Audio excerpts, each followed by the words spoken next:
We call it the name game, and names matter. They serve as a means to identify the brand. And then they provide a framework for icons such as logos, imagery, and overall communication. They must be good to the ear, the eye, and the brain, and above all, it must stick. We have who's on first, what's on second, I don't know's on third. That's what I want to find out. And then I say who's on first. No one played the name game quite like Abbott and Costello. I don't know. What's the guy's name on third base? What's on second? Who's on second? Who's on first? I don't know. Third base.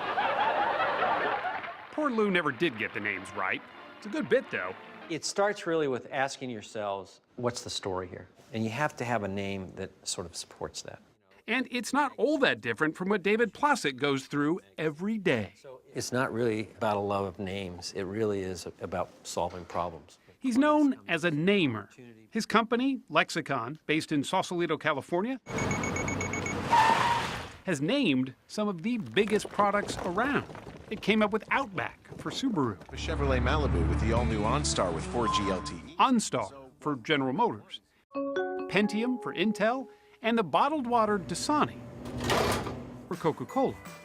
When you think about it, nothing is used more often or for a longer period of time than someone's either company name or their brand name. I mean, it sticks, whatever, for It better or does. for worse. It does. It's also the one thing that your competitor can't take away from you in the end.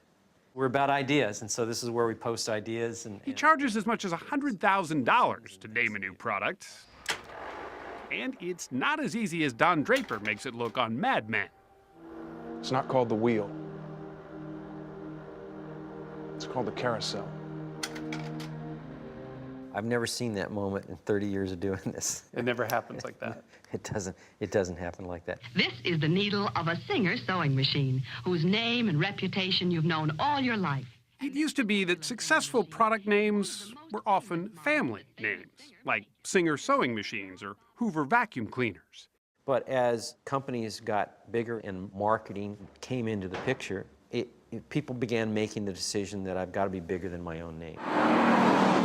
Ford can still bank on its family name, despite its poorly named Edsel. But newer automakers like Elon Musk had to break through with something different. Let's take Tesla, which I think is a wonderful name. If Elon Musk had decided to call that, you know, The Musk? The Musk, yeah, provocative, but kind of slow-moving, and it doesn't have the aspirational quality of a Tesla. For the record, Tesla is not one of Lexicon's creations, but it does adhere to Plosick's belief that a good name is like poetry, creating what he calls sound symbolism.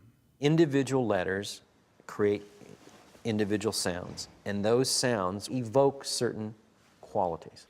He researched the letter B, for example. B, the sound of B was one of the most reliable sounds in the English language. Just the sound of a Just bee? the sound B, okay. That was important when it came time to name the BlackBerry. Originally, its makers were keen to use the word mail somewhere in the name. They wanted something like Easy Mail, Mega Mail, Pro Mail. But Plosick wanted a name that called to mind something different than getting buried in messages from work. Why don't we say that this is a device that will give you a little more enjoyment, make it easier for you. Enjoyment and ease conjured up parks and picnics, which, for one of his staff, conjured up the word strawberry. But then they remembered the power of that B sound. Strawberry was scratched for blackberry. The BlackBerry was born. Look at this, it's got a handle on it. I don't have to climb up. But sometimes the best names have nothing to do with real words at all, like the Swiffer. Procter & Gamble had no idea what to call its dust rag at the end of a stick. We began looking at words and terms around cleaning that were very efficient and effective. And so you have this notion of swiping and sweeping, and we got at a certain point to swift, right? And then we took the T off, and then we added an F, and then we made it more verbal, and there's Swiffer. Hence Swiffer, which means nothing beforehand. It was a completely made-up word. That's right.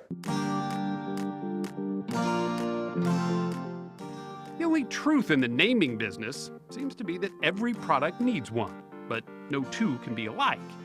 And with only 26 letters in the alphabet, namers have their work cut out for them. You don't worry you're ever going to run out of names? No, I don't. I think we're going to be okay.